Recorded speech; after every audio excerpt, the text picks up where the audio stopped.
नमस्कार साथियों, परीक्षान परिवार में आप सभी का स्वागत है। चलिए साथियों, आज हम लोग शुरुआत करते हैं। देखेंगे आज हम कुछ अलग टॉपिक, नई टॉपिक देखेंगे जिससे क्या होता है आपके परीक्षा की दृष्टि से बहुत ही अत्यंत महत्वपूर्ण है। साथियों, इससे पहले हम लोग अधिगम की शुरुआत किए थे। अधिगम में अधिगम को समझा, उसकी परिभाषाओं को समझा, उसकी विशेषताओं, जितने भी उससे प्रश्न बनते थे हम लोगों ने एक एक करके उसको देखा। इसके बाद जो चीजें, जितने सिद्धांत दिए गए थे अधिगम में जितने भी अत्यंत महत्वपूर्ण सिद्धांत थे हम लोगों ने टॉपिक वाइज महत्वपूर्ण, मतलब जो चीजें पूछी जाती, जितने भी सिद्धांत लगभग थे हम लोगों ने सबको कवर कर लिया, सबको एक एक करके देख लिया। साथियों, आज हम देखेंगे अत्यंत महत्वपूर्ण हमारी जो टॉपिक रहेगी, मापन एवं मूल्यांकन। यूपी टेट या सुपर टेट की या फिर सीटेट जो भी परीक्षा होती है उसकी दृष्टि से ये अत्यंत महत्वपूर्ण टॉपिकें होती हैं। तो चलिए शुरुआत करते हैं। आज हम लोग देखेंगे मापन एवं मूल्यांकन क्या होता है उससे, क्योंकि इससे क्या होते हैं आपके परीक्षा में हमेशा प्रश्न बनते रहते हैं। आज उसी को हम लोग क्लियर करेंगे, उसको समझेंगे क्या क्या चीजें होती हैं। तो चलिए हम लोग देखते हैं पहले क्या क्या चीजें आज हम लोगों को देखना है कि किस प्रकार से उसको बांटा गया, उसके प्रकार को देखना, उसकी परिभाषाओं को देखना है, उसकी विशेषताओं को देखना है। एक एक चीज के मापन और मूल्यांकन को आज हम लोग समझेंगे। चलिए शुरुआत करते हैं, देखेंगे हमारा पहले क्या है। तो पहले हम लोग देखेंगे मापन एवं मूल्यांकन।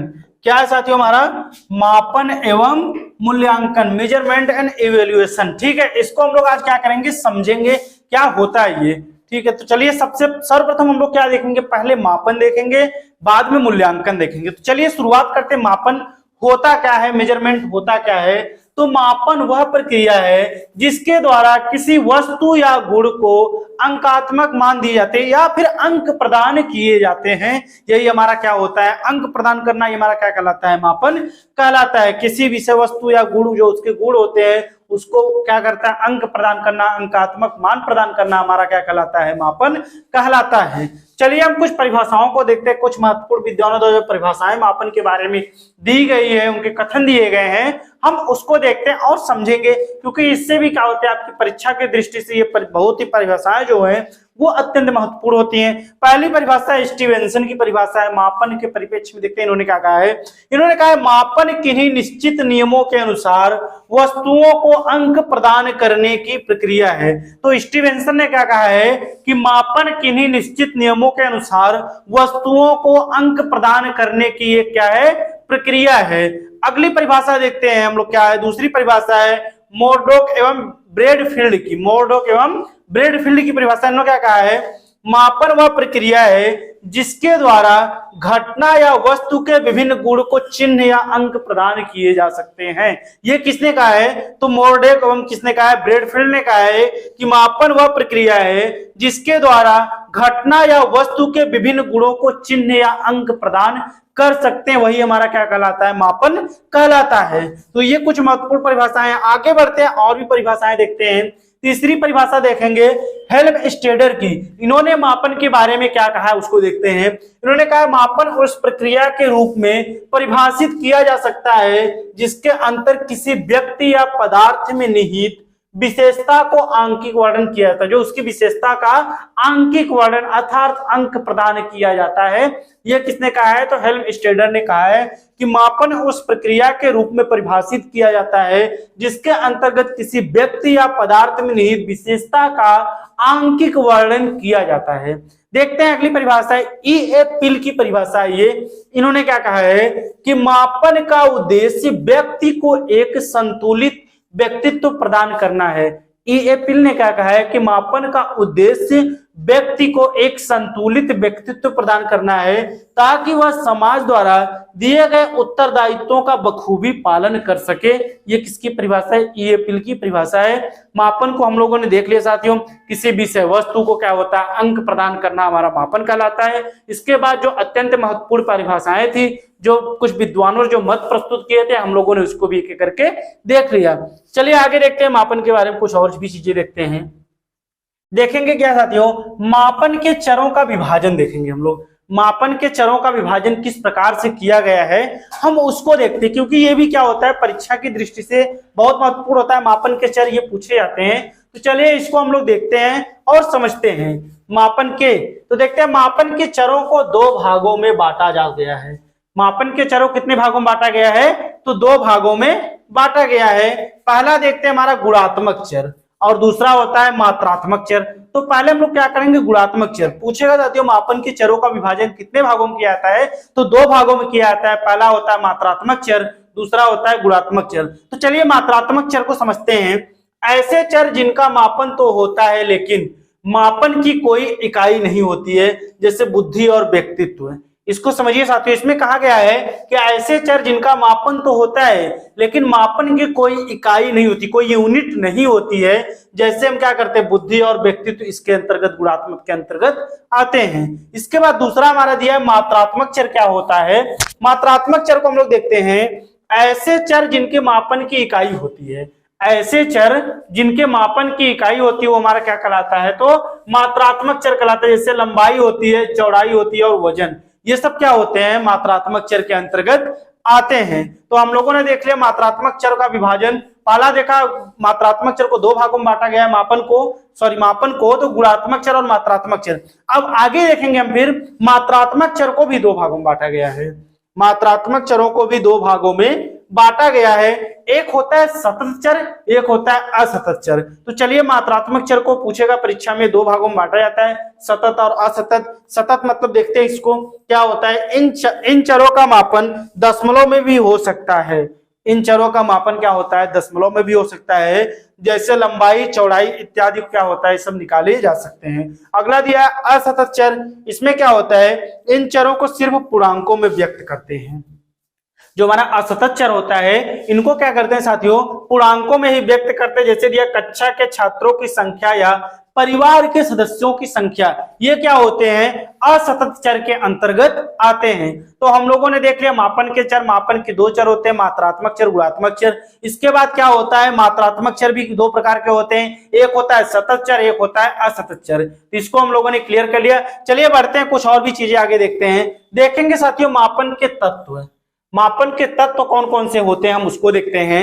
मापन के 3 तत्व माने गए हैं। मापन के 3 तत्व माने गए हैं। कौन कौन से वो 3 तत्व माने गए हैं। पहला है मापनकर्ता। मापनकर्ता में जैसे कोई व्यक्ति या मशीन इत्यादि चीजें होती हैं। इसके बाद क्या होता है, मापन के चर, जैसे लंबाई, चौड़ाई, ऊंचाई इत्यादि आते हैं मापन के चर में। तीसरा है मापन की इकाई, इसको किलोग्राम में, लीटर में, और एमसीक्यू जो प्रश्न बनते हैं इत्यादि क्या होते हैं, मापन की इकाई या फिर मापन की यूनिट होती है उसके अंतर्गत आते हैं। तो मापन के 3 तत्व है, मापनकर्ता, मापन के चर और मापन की इकाई। ठीक है, चलिए आगे बढ़ते हैं। देखते जाते हो मापन के कुछ कार्य दिए गए हैं। मापन के कुछ कार्य दिए गए, हम कार्य को एक एक करके समझते हैं। तो मापन के निम्नलिखित प्रमुख कार्य माने गए हैं। मापन के निम्नलिखित प्रमुख कार्य कौन कौन से माने गए, चलिए एक एक करके देखते हैं। पहला दिया है क्या, वर्गीकरण। वर्गीकरण अर्थात क्या है, मापन को हम क्या कर सकते हैं, बांट के उसको वर्गीकरण कर सकते हैं। इसके बाद उसका दिया निदान एवं उपचार। निदान एवं उपचार, किसी भी निदान जो होते हैं उसके कारण का पता लगा कर क्या करते हैं, कोई भी चीजों का उसका उपचार कर सकते हैं। इसके बाद उसमें हम परामर्श दे सकते हैं, उसकी तुलना कर सकते हैं। इसके बाद पूर्वाकथन या पूर्व कथन पे जो आधारित होती है चीजें, उसको भी हम क्या कर सकते हैं, माप सकते हैं, समझ सकते हैं। और लास्ट हमारा क्या होता है, अन्वेषण। ये क्या होते हैं, मापन के प्रमुख कुछ कार्य माने जाते हैं। अन्वेषण अर्थात जो चीजें खोज की जाती है वो अन्वेषण के रूप में कहलाती है। तो ये सब चीजें क्या होती है, वर्गीकरण, निदान, उपचार। इसके बाद क्या होता है साथियों, इत्यादि चीजें क्या होती है इसके अंतर्गत, परामर्श, तुलना, पूर्व कथन, इसके बाद अन्वेषण इत्यादि क्या होते हैं, मापन के कार्य माने जाते हैं। चलिए आगे देखते हैं। आगे देखेंगे साथियों मापन के स्तर। मापन के स्तर को देखते हैं। मापन के स्तर को हम पूछा जाता है परीक्षा में, इसको भी देख लेते हैं। तो दिया है स्टीवेंसन ने मापन के 4 स्तर माने हैं। स्टीवेंसन ने मापन के कितने स्तर माने हैं, तो 4 स्तर माने। इस चीज को आप क्या करेंगे, एक एक पॉइंट को जो हमारा दिया है इसको नोट कर लेंगे, कौन कौन सा हमारा मापन होता है। तो पहला दिया नामित मापन, ठीक है, नॉमिनल स्केल जिसको बोलते हैं, नामित मापन। दूसरा दिया क्रमित मापन, ऑर्डर स्केल। तीसरा दिया अंतराल मापन, इंटरवल स्केल। और चौथा दिया अनुपातिक मापन, जिसे रेशियो स्केल के नाम से जानते हैं। आप क्या करेंगे, स्टीवेंसन ने मापन के 4 प्रकार बताए, कौन कौन से, नामित मापन, क्रमित मापन, अंतराल मापन और अनुपातिक मापन। ये 4 प्रकार के इन्होंने मापन के बारे में कही है। चलिए एक एक करके एक मापन को समझते हैं। पहला देखते हैं नामित मापन क्या होता है, इसको देखते हैं। नामित मापन को, यह मापन का सबसे हल्का स्तर होता है, इसे कच्चा मापन भी कहते हैं। ठीक है। इस मापन द्वारा हमें कुछ खास पता नहीं चलता, बस इस मापन में गुणों को ही नाम मानकर मापन कर लिया जाता है। ठीक है, यह क्या होता है, बहुत ही हल्का मापन होता है, इसे कच्चा मापन के नाम से भी जानते हैं। इसमें क्या होता है, हमें कुछ खास पता नहीं चलता, बस इस मापन में गुणों को ही नाम मानकर क्या करते हैं, मापन कर लिया जाता है। जैसे क्या दिया है, कक्षा के बालकों को 2 भागों में बांटना, फिर क्या दिया, जैसे कक्षा के 5 के छात्रों की आज की उपस्थिति इत्यादि क्या होते हैं, नामित मापन के अंतर्गत आते हैं। चलिए अगला देखते हैं, दूसरा हम लोग देखेंगे क्रमिक मापन क्या होता है। दूसरा हमारा दिया है क्रमिक मापन। क्रमिक मापन क्या होता है, तो जब नाम के साथ साथ क्रम का भी बोध होता है तो उसे क्या कहते हैं, क्रमिक मापन कहा जाएगा। जब नाम के साथ साथ क्रम का भी बोध होता है उसे क्रमिक मापन कहा जाएगा। जैसे मुगल वंश के शासकों की सूची, ये क्या होती है, क्रम के अनुसार होती है। जैसे बाबर हो गए, हुमायूं हो गए, अकबर, जहांगीर, शाहजहां, ये सब क्या होती है, क्रम के अनुसार, मुगल वंश के अंतर्गत इनके क्रम निर्धारित किए गए हैं। तो क्रमिक मापन वही होता है हमारा, जब नाम के साथ साथ क्या होता है, कर्म का जो क्रम होता है उसका भी बोध होता है, वही हमारा क्या कहलाता है, क्रमिक मापन के अंतर्गत आता है। क्रमिक मापन कहलाता है जिसमें क्या होता है, मुगल वंश के शासकों की सूची जैसे यहाँ पे दिखाई गई आपको उदाहरण स्वरूप, बाबर, हुमायूं, अकबर, जहांगीर, इसके बाद शाहजहां इत्यादि, ये सब चीजें दिखाई गई। चलिए तीसरा देखते हैं हम लोग। तीसरा हमारा है अंतराल मापन।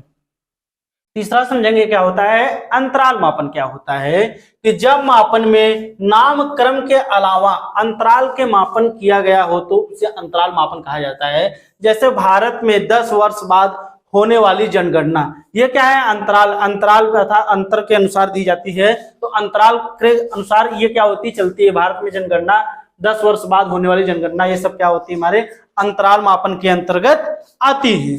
अगला देखेंगे हम लोग, अनुपातिक मापन क्या होता है। अनुपातिक मापन क्या होता है कि यह सबसे अच्छा मापन है। यह मापन क्या होता है, सबसे अच्छा मापन माना जाता है। इसमें क्या होता है, इसमें मापन की कोई इकाई नहीं होती है, 2 वस्तुओं या गुणों का अनुपात बनाया जाता है। इससे ऊपर के तीनों मापन के अलावा परम शून्य भी एक मापन होता है, एब्सोल्यूट जीरो जिसे कहते हैं। तो क्या होता है, अनुपातिक मापन हमारा क्या होता है, ये सबसे अच्छा मापन माना जाता है। इसमें मापन की कोई इकाई नहीं होती है, ये 2 वस्तुओं या 2 गुणों का अनुपात बनाया जा सकता है। इसके ऊपर तीनों मापन के अलावा भी क्या होता है, परम शून्य मापन होता है। जैसे इसमें क्या आता है, भारत ने पाकिस्तान को 5-3 से मतलब सीरीज को हराया। कुल मैच कितने थे, 8, जिसमें से भारत ने कितना जीता, 5, पाकिस्तान ने कितना जीता, 3। और परम शून्य मापन स्थिति क्या होती है, पाकिस्तान के पास 0 जीत दर्ज, कोई भी मंच जीत नहीं पाया, ये क्या होती है, परम शून्य। जो परम शून्य हमारा जो निर्धारित किया गया स्थिति वो है। आगे बढ़ते हैं, अगला देखेंगे साथियों, हमारा दिया मापन की कुछ त्रुटियां भी दी गई हैं। मापन की त्रुटियों के बारे में भी हम लोग पढ़ेंगे कि मापन की क्या क्या कौन कौन सी त्रुटियां होती है, उसको देखते हैं। तो मापन के दौरान कितनी भी सावधानी क्यों न रखी जाए, मापन के दौरान कितनी भी सावधानी क्यों न रखी जाए, कुछ न कुछ त्रुटियां जरूर रह जाती है। जैसे हम इनमें से कुछ प्रमुख त्रुटियों के बारे में आज अध्ययन करेंगे।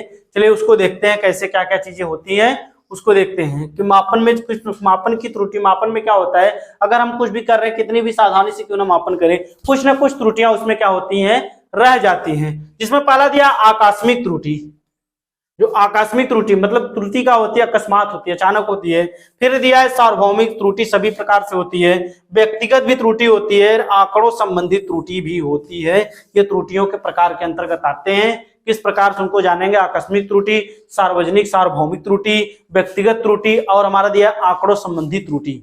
ठीक है, चलिए आगे बढ़ते हैं। दिया हमारा क्या अगला देखेंगे, आगे के हम लोग ये साथियों देख लिए हम लोग क्या, जितने भी थी मापन के जितने भी प्रश्न अब तक बनते थे, मापन के स्तर, मापन के तत्व, मापन की प्रकार, इसके बाद त्रुटि, जो भी चीजें मतलब थी, हम लोगों ने एक एक करके मापन को पूरा समझ लिया कि मापन होता क्या है, हम लोगों ने पूरा उसको क्लियर कर लिया। चलिए अब हम लोग अगली टॉपिक हमारा देखेंगे, क्या, मूल्यांकन। मूल्यांकन क्या होता है, मूल्यांकन को समझेंगे, मूल्यांकन क्या होता है उसको देखेंगे। ठीक है, तो चलिए शुरुआत करते हैं। मापन हमें यह बताता है कि कोई वस्तु गुणात्मक या मात्रात्मक रूप से कितनी संख्या में मौजूद है, जबकि यह पता लगाना मौजूद संख्या पर्याप्त है या नहीं, इसे ही क्या कहते हैं, मूल्यांकन कहा जाता है। मूल्यांकन क्या बताता है, जबकि मूल्यांकन यह पता लगाता है कि मौजूद संख्या पर्याप्त है या नहीं, इसे मूल्यांकन कहा जाता है। ठीक है, आगे देखते हैं। वस्तु कितनी संख्या में यह मापन है, किंतु वस्तु के गुण दोष की विवेचना करना ये हमारा क्या कहलाता है, मूल्यांकन कहलाता है। वस्तु कितनी संख्या में यह मापन, किंतु वस्तु के गुण दोष इत्यादि की विवेचना, उनके बारे में जानना हमारा क्या कहलाता है, मूल्यांकन कहलाता है। चलिए आगे देखते हैं, कुछ और भी चीजें देखते हैं मूल्यांकन के बारे में। चलिए मूल्यांकन की परिभाषाओं को देखते हैं, कुछ महत्वपूर्ण परिभाषाएं देखते हैं क्या क्या है, उसको एक एक करके देखते हैं। पहला हमारा दिया दंडेकर के अनुसार, इन्होंने क्या कहा है कि बालक द्वारा शैक्षिक उद्देश्यों को किस सीमा तक प्राप्त किया गया है, यह जानने की व्यवस्थित प्रक्रिया हमारी क्या कहलाती है, मूल्यांकन कहलाती है। कि बालक द्वारा शैक्षिक उद्देश्यों को किस सीमा तक प्राप्त किया गया है, यह जानने की प्रक्रिया ही हमारी क्या कहलाती है, मूल्यांकन कहलाती है। दूसरी परिभाषा है कोठारी कमीशन की, इन्होंने क्या कहा है, अब यह माना जाने लगा है कि मूल्यांकन एक सतत प्रक्रिया है तथा संपूर्ण शिक्षा प्रणाली का अभिन्न अंग है, जो शैक्षिक उद्देश्यों की प्राप्ति से घनिष्ठ रूप से क्या होता है, जुड़ा होता है। ये कोठारी आयोग की परिभाषा है। तो इन्होंने कहा अब यह माना जाने लगा है कि मूल्यांकन एक सतत प्रक्रिया है तथा संपूर्ण शिक्षा प्रणाली का अभिन्न अंग है, जो शैक्षिक उद्देश्यों की प्राप्ति से क्या होता है, घनिष्ठ रूप से जुड़ा होता है। तीसरी परिभाषा देखते हैं गुड की, इन्होंने क्या कहा है कि गुड के अनुसार मूल्यांकन वह प्रक्रिया है जिसके द्वारा किसी वस्तु का सही से मापन किया जा सकता है। गुड ने क्या कहा है कि मूल्यांकन वह प्रक्रिया है जिसके द्वारा किसी वस्तु का सही से मापन किया जा सकता है, वो हमारा क्या कहलाता है, मूल्यांकन कहलाता है।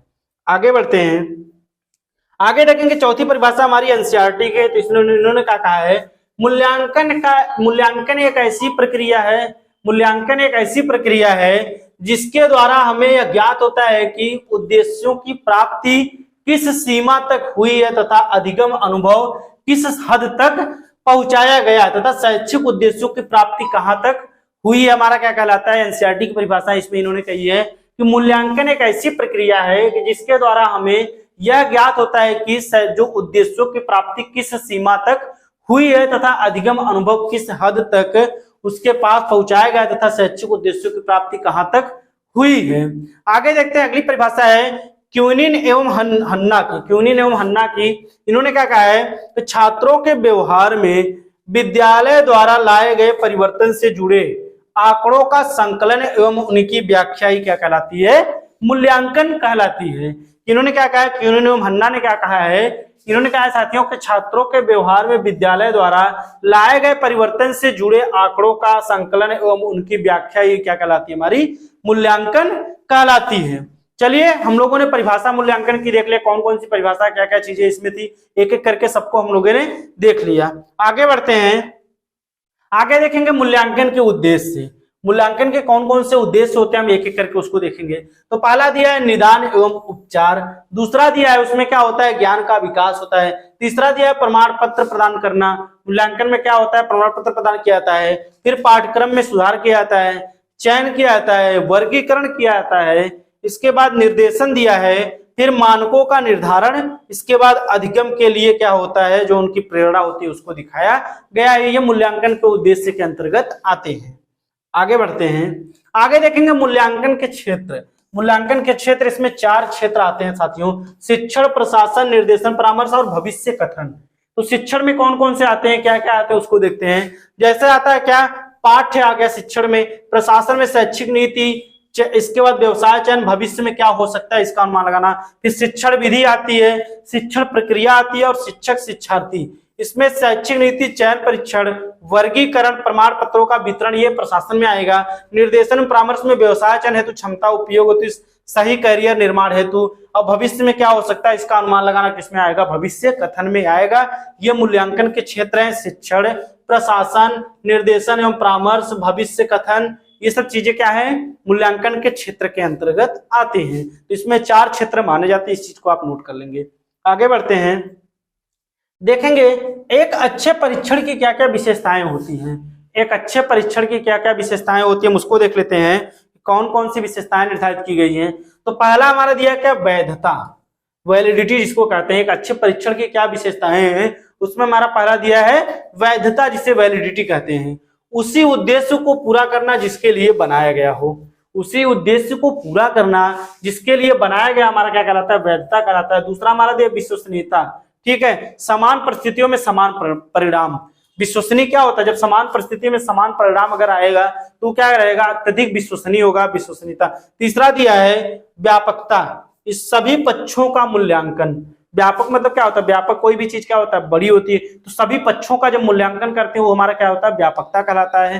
इसके बाद चौथा दिया वस्तुनिष्ठता, ये क्या होना, निष्पक्ष होना। वस्तुनिष्ठता क्या होता है, निष्पक्ष होना के अंतर्गत आता है। इसके बाद व्यवहारिकता दिया हमारा, वास्तविक परिस्थितियों में प्रयोग करने वाले जो क्षेत्र होते हैं वो क्या होते हैं, व्यवहार के अंतर्गत आते हैं।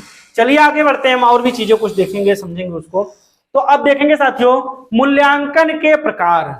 मूल्यांकन के प्रकार, कौन कौन से मूल्यांकन के प्रकार होते हैं हम उसको देखेंगे और समझेंगे। मूल्यांकन के कौन कौन प्रकार होते हैं, क्या क्या होते हैं। तो दिया वैसे तो मूल्यांकन को कई भागों में बांटा जा सकता है, लेकिन हमें कुछ प्रमुख प्रकारों पर क्या करेंगे, चर्चा करेंगे। मूल्यांकन को तो साथियों ऐसे कई प्रकार मूल्यांकन को बांटा जा सकता है, कई भागों में बांटा सकता है, लेकिन हम जो कुछ महत्वपूर्ण प्रकार है उसी को देख के चलेंगे, आगे बढ़ेंगे, एक एक करके उसको समझेंगे।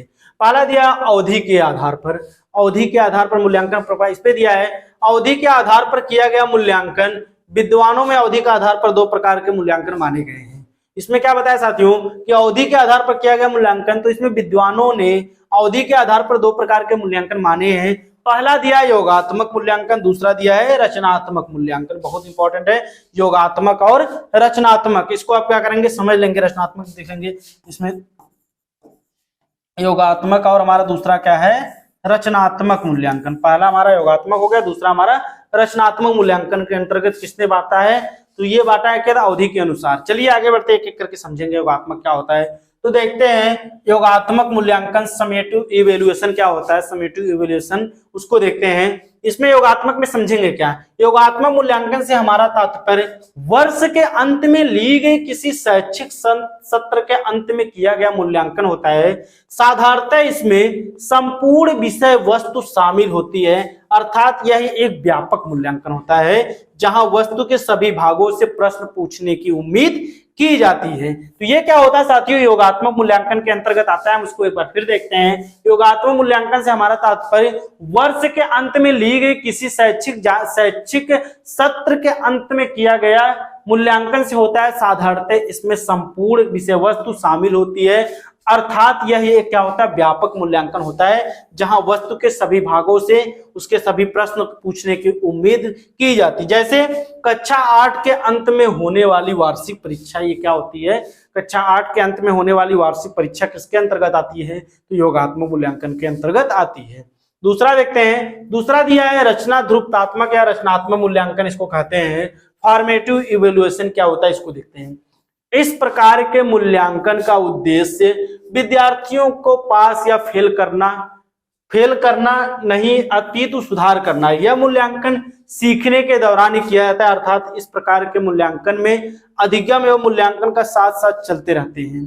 यह मूल्यांकन प्रतिदिन, साप्ताहिक, मासिक या त्रैमासिक हो सकता है। तो रचनात्मक मूल्यांकन क्या कहता है, इस प्रकार के मूल्यांकन का उद्देश्य विद्यार्थियों को पास या फेल करना है अपितु उसका सुधार करना है। यह मूल्यांकन सीखने के दौरान ही किया जाता है। यह मूल्यांकन, रचनात्मक मूल्यांकन सीखने के दौरान ही किया जाता है, अर्थात इस प्रकार के मूल्यांकन में अधिगम एवं मूल्यांकन साथ साथ चलते हैं। यह मूल्यांकन प्रतिदिन, साप्ताहिक, मासिक एवं त्रैमासिक हो सकते हैं। ये क्या थे, रचनात्मक मूल्यांकन को हम लोगों ने देख लिया। बढ़ते हैं आगे देखेंगे हम मूल्यांकन निम्नलिखित दो अन्य भागों में भी बांट सकते हैं। दो अन्य भागों में मूल्यांकन को बांट सकते हैं। पहला दिया है मात्रात्मक या परिमाणात्मक मूल्यांकन। मात्रात्मक या परिमाणात्मक मूल्यांकन। परिमाणात्मक मूल्यांकन, इस प्रकार के मूल्यांकन में सामान्यतः अंक प्रदान करके मूल्यांकन होता है। इस प्रकार का मूल्यांकन सामान्यतः क्या होता है, अंक प्रदान करके मूल्यांकन होता है। उदाहरण देखते हैं कि विद्यार्थी के गणित के ज्ञान का मूल्यांकन करना। विद्यार्थी के गणित के ज्ञान का मूल्यांकन करना हमारा मात्रात्मक या परिमाणात्मक मूल्यांकन के अंतर्गत आता है। दूसरा देखेंगे गुणात्मक मूल्यांकन। इसमें क्या होता है, इस प्रकार के मूल्यांकन में अंक दिए जाते हैं लेकिन गुणवत्ता महत्वपूर्ण होती है। इस प्रकार के मूल्यांकन के मापन क्या होता है साथियों, मूल्यांकन में अंक तो दिए जाते हैं लेकिन गुणवत्ता महत्वपूर्ण होती है। जैसे जांच सूची, साक्षात्कार सूची, ये सब किसके अंतर्गत आती है, तो गुणात्मक मूल्यांकन के अंतर्गत आती है। बढ़ते आगे देखेंगे कुछ और चीजें देखेंगे साथियों। मूल्यांकन के उपकरण क्या होते हैं, मूल्यांकन के उपकरण क्या होते हैं उसको हम लोग समझेंगे। तो मूल्यांकन एक विस्तृत प्रक्रिया तथा दुनिया में मूल्यांकन हेतु कई तरह के उपकरण, यंत्र, माध्यम प्रयोग होते हैं। हम आज उनमें से कुछ प्रमुख उपकरणों की चर्चा करेंगे। तो उपकरण मतलब टूल्स जो होते हैं उसमें एक एक करके देखेंगे, जिसमें पहला हमारा होता है मौखिक परीक्षा, फिर क्या होती है लिखित परीक्षा से हम कर सकते हैं उपकरण में, साक्षात्कार, आत्मकथा, घटनावृत्ति, डायरी, जांच सूची, अवलोकन या फिर बाहरी व्यवहार जो हमारा होता है, निर्धारण मापनी, ये क्या होते हैं मूल्यांकन के उपकरण होते हैं। ठीक है, इवेल्युएशन मतलब जो हमारा इवेल्युएशन होता है उसके टूल्स होते हैं, किस प्रकार से किसको हम उसके माध्यम को इसको यंत्र माध्यम प्रयोग कर सकते हैं, इसका किस प्रकार से हम प्रयोग कर सकते हैं, ये क्या होता है एक टूल्स के रूप में, उपकरण के रूप में ये सब चीजें कार्य करती है। मौखिक परीक्षा, लिखित परीक्षा, साक्षात्कार, आत्मकथा, घटनावृत्ति, जांच सूची, डायरी, अवलोकन जिसमें बाहरी व्यवहार होते हैं, फिर हमारा निर्धारण मापनी, ये सब इसके अंतर्गत आते हैं। आगे बढ़ते हैं, देखते हैं क्या हमारा आगे देखेंगे मूल्यांकन की विशेषताएं। मूल्यांकन की कौन कौन सी विशेषताएं होती है उसको देख लेते हैं। तो मूल्यांकन एक सतत एवं व्यापक प्रक्रिया होती है, हम पहले बता चुके साथियों, मूल्यांकन एक सतत एवं व्यापक प्रक्रिया होती है। मूल्यांकन एक सुधारात्मक प्रक्रिया होती है। मूल्यांकन एक सहयोगात्मक प्रक्रिया होती है। मूल्यांकन बच्चा क्या होता है सहयोग के माध्यम से सीखता है। मूल्यांकन निदानात्मक एवं उपचारात्मक होती है, बच्चों के कारणों का पता लगाया जाता है, उसके उपचार बाद उसका उपचार किया जाता है। फिर पृष्ठ पोषण मूल्यांकन का एक अभिन्न अंग होता है, बच्चा क्या करता है इसमें कोई भी चीज कम्युनिकेशन संप्रेषण अपने माध्यम से पृष्ठ पोषण में करता है। फिर मूल्यांकन का एक मानक होता है। ये क्या थे मूल्यांकन की विशेषताओं के अंतर्गत आते हैं। तो साथियों हम लोगों ने क्या किया, आज जितनी भी चीजें थी मापन और मूल्यांकन से जितने भी हमारे प्रश्न बन सकते हैं, चाहे यूपी टेट हो, चाहे सीटेट हो, चाहे सुपर टेट हो, तीनों की दृष्टि से साथियों जितने भी शिक्षक भर्ती जो परीक्षाएं हमारी होती है उनमें जितने भी मापन और मूल्यांकन से लगभग जितने भी प्रश्न बनते थे हम लोगों ने सभी प्रश्नों को कवर कर लिया। जितने भी अब तक के प्रश्न पूछे जा सकते हैं हम लोगों ने एक एक करके सभी को देख लिया। तो साथियों आपसे बस इतना कहना है, आप हमारे चैनल को सब्सक्राइब नहीं किए, हमारे चैनल को सब्सक्राइब करिए, लाइक कीजिए और कमेंट कीजिए, और सबसे ज्यादा क्या करिए हमारे चैनल को ज्यादा से ज्यादा सभी भाई बंधुओं तक उसको शेयर कीजिए। तो साथियों आपको कोई भी डाउट हो तो आप कमेंट सेक्शन में उस चीज को पूछ सकते हैं। हमारा साथ देने के लिए आप सभी का बहुत बहुत धन्यवाद।